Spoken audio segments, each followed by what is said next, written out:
வணக்கம் மாஸ்டர்ஸ். இந்த பிரபஞ்சத்துக்கு என்னுடைய நன்றியை வணக்கத்தையும் தெரிவித்துக் கொண்டு, பிதாமக பத்திரிஜிக்கும் என்னுடைய நன்றியை வணக்கத்தையும் தெரிவித்துக் கொண்டு, இன்னைக்கு சிவபிரகாசன் உள்ள அடுத்து என்ன சொல்றாங்கன்னு பார்க்கலாம். அதாவது மும்மலங்களும் அனாதியாகும் அப்படிங்கிற பற்றி சொல்றாங்க. அதற்கான பாடல் என்ன கொடுத்துருக்காங்க அப்படின்னா, அல்லல் மிக உயிர்க்கு இவைதான் அத்தது ஈசன் அருவினைகள் அருந்துதற்கோ வினையோ அன்றி சொல்லி வரும் மாயையோ அணுவை முந்த சூழ்ந்த எனும் உரை முதல் ஓர் தொடக்கு இலார்பால் உள்ளை வரும் எனில் உளதாம் உயிர் உண்டாவே உளது மலம் மலம் உளதாய் ஒளிந்த எல்லாம் நெல்லின் முளை தவிடு உமி போல் அனாதியாக நிறுத்திடுவர் இது சைவம் நிகழ்த்தும் ஆறே அப்படின்னு சொல்லி அந்த மும்மலங்களும் அனாதி அப்படிங்கிறத நமக்கு இங்க எடுத்து சொல்ல போறாங்க. அதாவது என்ன சொல்றாங்கன்னா, அந்த இறைவன் உயிர்களுக்கு இவ்வுடல்களை படைத்து வினை பயன்களை அனுபவிப்பதற்காகவே என்றால் முன்வினையோ அல்லது மாயையோ எது முதலில் உயிரை கூடியது அப்படின்னு ஒரு கேள்வி கேட்காங்க. அதாவது இறைவன் இந்த உயிர்களுக்கு இந்த உடல்களை படைத்து கொடுத்து இந்த வினை பயன்களை அனுபவிப்பதற்காகவே அப்படின்னா அந்த முன்வினையா அல்லது இந்த மாயையோ எது முதல்ல அந்த உயிரை பற்றிச்சு அல்லது இந்த உயிரை கூடிச்சு அப்படின்னு கேக்குறாங்க. அனாதியில் ஒரு தொடர்பும் இல்லாத உயிரிடத்தில் இடையிலே இவை பொருந்துமெனில் இவ்வினா எழலாம் அப்படின்னு சொல்றாங்க. இப்ப அனாதியா ஒரு தொடர்பும் இல்லாம இந்த உயிரிடத்துல இடையில வந்துச்சு அப்படின்னா இது முன்வினை முதல்ல வந்துச்சா அல்லது மாயை முதல்ல பொருந்துச்சா அப்படின்னு அந்த கேள்வி கேட்கறதுல அர்த்தம் இருக்கு. ஆனா இந்த மூணுமே அனாதியா இருந்தது இல்லையா, அதனால இந்த கேள்வி இந்த எழுப்ப முடியாது அப்படின்னு சொல்றாங்க. அதனால இடையில இது பொருந்தல அப்படிங்கறதுனால இந்த கேள்வி நம்ம கேட்க முடியாது அப்படின்னு சொல்றாங்க. அனாதியில் ஒரு தொடர்பும் இல்லாத அந்த உயிரிடத்தில் இடையிலே இவை பொருந்தும் எனில் இவ்வினா எழலாம். அவ்வாறு இடையில் அது பொருந்துவது இல்லை. மூணுமே அனாதியாவே இருக்கு. அதாவது இந்த உயிர்களும் இந்த வினைகள் மாயை இந்த மும்மலங்களுமே அனாதிதான் இல்லையா, முப்பொருளும் அனாதி மும்மலமும் அனாதிதான். அப்படின்னால சொல்றாங்க. சோ உயிர் உள்ள போதே இந்த ஆணவ மலமும் அதனோடு சகச மலமாய் உள்ளது. உயிர் உள்ள போதே ஆணவ மலமும் அதனோடு அந்த சகச மலமாய் அனாதியாகவே அந்த ஆணவ மலம் இருக்கு. அது போல மாயையும் கண்மங்களும் அனாதியாகவே உயிரிடத்தில் உள்ளனவாம். ஆணவம் கண்மம் மாயை மூன்றும் அந்த நெல்லிடத்தில் உள்ள அந்த முளை தவிடு உமி போல அனாதியாக உள்ளதாம் என்று ஆகமங்கள் கூறும். அப்ப எப்படி ஒரு நெல்லுல அந்த முளை தவிடு உமி இதெல்லாம் அனாதியாவே இருக்கோ, அதே மாதிரிதான் இந்த மும்மரங்களும் அந்த உயிர் பவதி பசு பாசம் எல்லாமே அனாதியாக இருக்கு. மாயை கண்மங்கள் எல்லாமே இந்த உயிர் இந்த ரெண்டும் அனாதியாகவே இந்த உயிர்களிடத்துல ஆணவம் கண்மம் மாயை மூணுமே இருக்கு அப்படின்னு சொல்றாங்க. அப்ப இந்த நெல்லின் முளை அப்படிங்கிறது கண்மத்திற்கும் அந்த தவிடு மாயைக்கும் அந்த உமி ஆணவத்திற்கும் அரிசி உயிருக்கும் ஓமையாக இங்கு சொல்லப்பட்டிருக்கு. இப்ப நெல்லினுடைய இந்த முளையானது கண்மத்திற்கும் தவிடு மாயைக்கும் அந்த உமி ஆணவத்திற்கும் அந்த அரிசியானது உயிருக்கும் ஓமையாகும். இப்போ நெல்லில் உள்ள அந்த முளைக்கும் சக்தி இந்த முளையை தோற்றுவிப்பதை போல கண்ம மரம் உயிருக்கு சுக துக்கங்களை தோற்றுவிக்கிறது. அப்ப நெல்லில முளைக்கும் சக்தி இருந்தா தானே அது வளரும். அது மாதிரி அந்த நெல்லில் உள்ள முளைக்கும் சக்தி அந்த முளையை தோற்றுவிப்பதை போல இந்த கண்ம மரம் உயிருக்கு இந்த சுக துக்கங்களை தோற்றுவிக்கிறது. தவிடு நெல் முளைத்ததற்கு உறுதுணையாக நிற்குமாறு தவிடு அப்படிங்கிறது இந்த நெல் முளைச்சதுக்கு உறுதுணையா அது நிக்குது. அது போல இந்த மாயை இந்த சுக துக்கங்கள் தோன்றுவதற்கு காரணமாகிய இந்த தனு கரணங்களாக அது நிற்கிறது அப்படின்னு சொல்றாங்க. இப்ப தவிடு எடுத்துக்கிட்டோம்னா அந்த நெல்லு முளைக்கிறதுக்கு அது உறுதுணையா ஒரு பாதுகாப்பா அது நிக்குது. அது மாதிரி இந்த மாயையானது ஏன்னா தவிடு அப்படிங்கிறத இங்க என்ன சொல்லியிருக்காங்க அப்படின்னா அந்த மாயைக்கு தான் அவங்க ஓமை சொல்லியிருக்காங்க இல்லையா. சோ அதனால இந்த தவிடு நெல் முளைத்ததற்கு உறுதுணையாக நிற்குமாறு போல மாயை சுகதுக்கங்கள் தோன்றுவதற்கு இந்த காரணமாகிய தனுகரணங்களாக அவை நிற்கிறது. இப்போ உமி எடுத்துக்கிட்டோம்னா இந்த உமி முளை தோன்றுவதற்கு நிமித்த காரணமாக இருப்பது போல அந்த ஆணவ மரம் சுகதுக்கங்களுக்கு நிமித்த காரணமாக இருக்கிறது அப்படின்னு நமக்கு இங்க ஓமை சொல்றாங்க. அப்ப நெல்லினுடைய முளை கண்மத்திற்கும் இந்த தவிடுங்கிறது மாயைக்கும் அந்த உமி ஆணவத்திற்கும் அந்த அரிசி என்பது உயிருக்கும் இங்கு உவமையா சொல்லப்பட்டிருக்கு. அப்ப அடுத்து என்ன சொல்றாங்க? இதன் வந்து திருமந்திரத்திலேயும் வந்து ஒரு பாடல்ல பாடல் வந்து ஆணவமாயும் கண்மமும் அப்படிங்கிற அந்த 468வது பாடல்ல இந்த இதை வந்து குறிப்பிட்டிருக்காங்க அப்படின்னு திருமந்திரத்திலையும் சொன்னதையும் இங்க நமக்கு எடுத்து சொல்றாங்க மாஸ்டர்ஸ். அப்போ வந்து இங்க என்ன சொல்றாங்க அப்படின்னா, அந்த இறைவன் வந்து உயிர்களுக்கு இந்த உடல்களை படைத்து இந்த வினை பயன்களை அனுபவிப்பதற்காகவே என்றால், அந்த முன்வினையோ அல்லது மாயையோ எது முதல்ல போய் இந்த உயிரை கூடுச்சு அப்படிங்கிற அந்த கேள்வி வந்து இங்க கேட்கறதுக்கு நமக்கு இங்க ஒரு வாய்ப்பு வந்து கிடையாதுங்கிறாங்க. ஏன் அப்படின்னா, அந்த மாயையோ அல்லது வினையோ அது இடையில வந்து பொருந்தினது கிடையாது. அனாதியாவே இந்த உயிர்களும் இந்த ஆணவம், கன்மம், மாயை எல்லாமே அனாதியாகவே இருந்திருக்கு.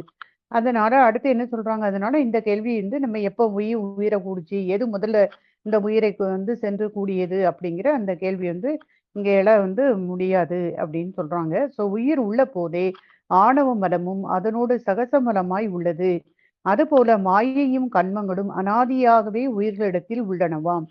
அப்போ ஆணவம், கண்மும், மாயை மூன்றும் அந்த நெல்லிடத்தில் உள்ள முளை, தவிடு, உமி போல அனாதியாக உள்ளதாம் அப்படின்னு ஆகமங்கள் சொல்லுவதை இங்க வந்து நமக்கு எடுத்து சொல்லியிருக்காங்க.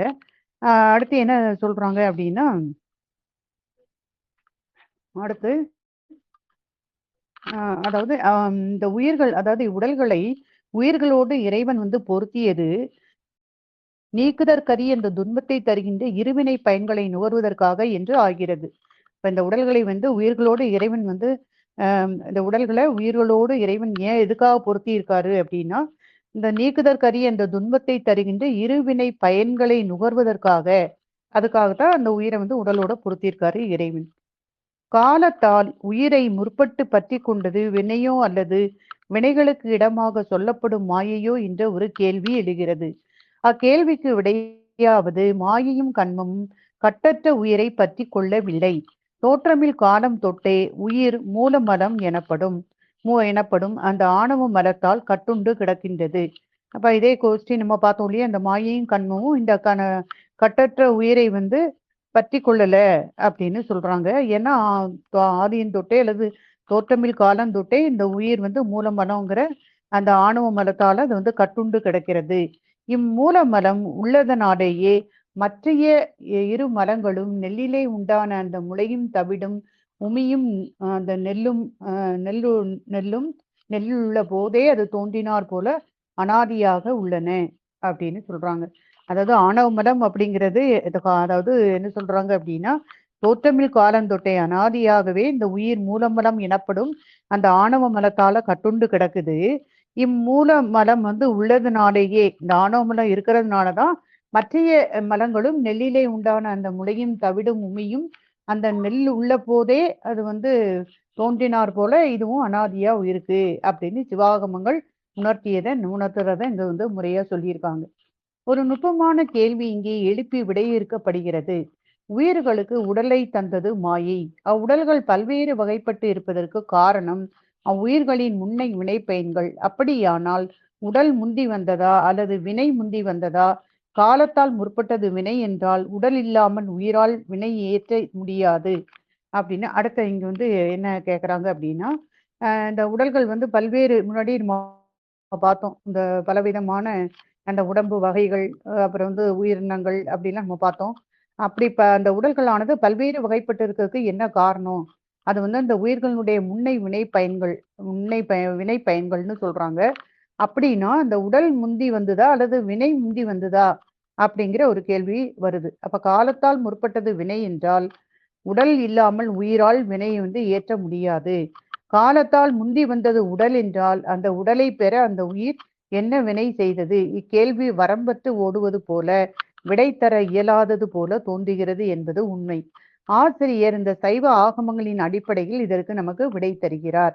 அப்போ ஒவ்வொன்னே நம்ம இப்படி கேட்டுட்டே போனோம்னா அது வந்து ஓடிக்கிட்டே தான் இருக்கும். வரம்பற்ற ஒரு கேள்வியாகவே இருந்துட்டு இருக்கும் அப்படின்னு சொல்றாங்க. ஆனா சைவ ஆகமங்களுடைய அடிப்படையில ஆசிரியருக்கு வந்து விளக்கம் சொல்றாங்க. வினை தோன்றியதால் உடம்போ அல்லது உடல் ஈட்டிய வினையோ எது காலத்தால் முற்பட்டது என்ற கேள்விக்கே அங்கு இடமில்லை. ஏனெனில் குற்றமற்ற உயிரை மரங்கள் எனப்படும் மாயையும் கண்மமும் பற்றவில்லை அப்படின்னு சொல்றாங்க. அந்த குற்றமற்ற உயிரை இந்த மலங்கள் எனப்படும் அந்த மாயையும் கண்மும் பற்றவில்லை. அனாதியே உயிர் குற்றமாகி அந்த ஆணவ மலத்தால் பிணிக்கப்பட்டு இருக்கின்றது இந்த உயிர் அப்படின்னு சொல்றாங்க. அப்ப அனாதியாகவே உயிர் குற்றம் அப்படின்னு சொல்றாங்க. ஓகேங்களா? அந்த உயிர் குற்றமாகிய அந்த ஆணவ மலத்தால் பிணிக்கப்பட்டு இருக்கிறது உயிர்.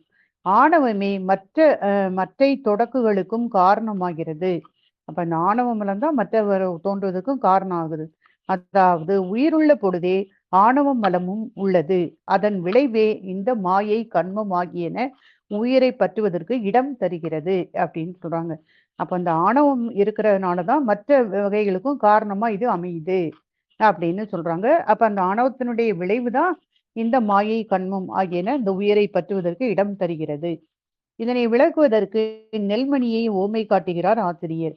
நெல்மணியில் முக்கியமான பகுதி அரிசி. அது தவிர உமியும் தவிடு தவிடும் சொல்றாங்க. அது தவிர உமியும் தவிடும் முளையும் நெல்லுண்டான போதே உண்டு. இவ்வாறே உயிரும் மும்மலங்கள் தோற்றமில் காலம் தொட்டே உடனாயின அப்படின்னு சொல்றாங்க. எப்படி ஒரு நெல்லுக்கு இப்ப வந்து நெல்மணியில முக்கியமான பகுதி அரிசி. அது தவிர அந்த நெல்ல உமி தவிடு முளை இதெல்லாமே நெல்லு உண்டான போதே எப்படி இருக்கோ அதே மாதிரி இந்த உயிரும் இந்த மும்மலங்களும் தோற்றமில் காலம் தொட்டே உடனா இருக்கு, உயிருக்கு உடனாகவே இருக்கு அப்படின்னு சொல்றாங்க. சோ இந்த ஓமை முதல் நூலாகிய இந்த சிவஞான போதத்தில் 2ஆம் நூற்பாவின் 2ஆம் அதிகரணத்தில் மெய்கண்ட தேவநாயனார் அருளிய இந்த எடுத்துக்காட்டு வெண்பாவில் என்ன சொல்லியிருக்காங்கன்னா, நெல்லிற்கு உமியும் நிகழ் செம்பினில் களிம்பும் நெல்லிற்கு உமியும் நிகழ் செம்பினில் களிம்பும் தொல்லில் புதிதன்று தொன்மையே. இப்ப எப்படி வந்து ஒரு செம்புல களிம்பு வந்து இயற்கையாகவே வருதோ அது மாதிரி நெல்லிற்கு உமி எப்படி இயற்கையாகவே தொடக்கத்திலேயே அனாதியாகவே வருதோ அந்த அது மாதிரி இந்த இந்த இதையே அவங்க வந்து சொல்றாங்க. இந்த மாயை கண்மம் இதெல்லாமே அனாதியாகவே இருக்குது அப்படின்னு சொல்றாங்க. சோ இதனை வழி நூலாசிரியர் ஆகிய அருள்நந்தி சிவம் சிவஞான சித்தியார் துவக்கத்தில் மும்மலம் நெல்லினுக்கு முளையோடு தவிடு உமி போல் மம்மர் செய்து அணுவின் உண்மை வடிவினை மறைத்து நின்று என்று வழிமொழிந்து உரைக்கின்றார். இப்பாடலில் முதல் அடியில் அருந்துதற்கோ என்பது வினா பொருளில் வராமல் அருந்துதற்கே என்று கொள்ளுமாறு இங்கு ஆசிரியரால் அமைக்கப்பட்டுள்ளது அப்படின்னு சொல்லி நம்முடைய சிவஞான போதத்துல 2ஆம் நூற்பாவுல மேற்கண்ட தேவனார் எடுத்துக்காட்டிய அந்த ஒரு விளக்கத்தையும், அப்புறம் வந்து சிவஞான சித்தியார்ல நம்முடைய அருள்நந்தி சிவம் அவங்க வந்து சுபக்கத்துல சொல்லக்கூடிய விஷயங்களையும் நமக்கு இங்க எடுத்துக்காட்டி அவங்க வந்து என்ன சொல்றாங்க அப்படின்னா, எப்படி ஒரு நெல்லுக்கு உமி அந்த தவிடு இது எல்லாமே வந்து அனாதியவே தொடக்கத்திலேயே இருக்கோ, அந்த முளை இது எல்லாமே இருக்கோ அதே மாதிரிதான் அந்த உயிருக்கும் இந்த மும்மலங்களுமே அனாதியாக இருக்கு அப்படின்னு நமக்கு எடுத்து காட்டுறாங்க மாஸ்டர்ஸ். S masters. நன்றி மாஸ்டர்ஸ்.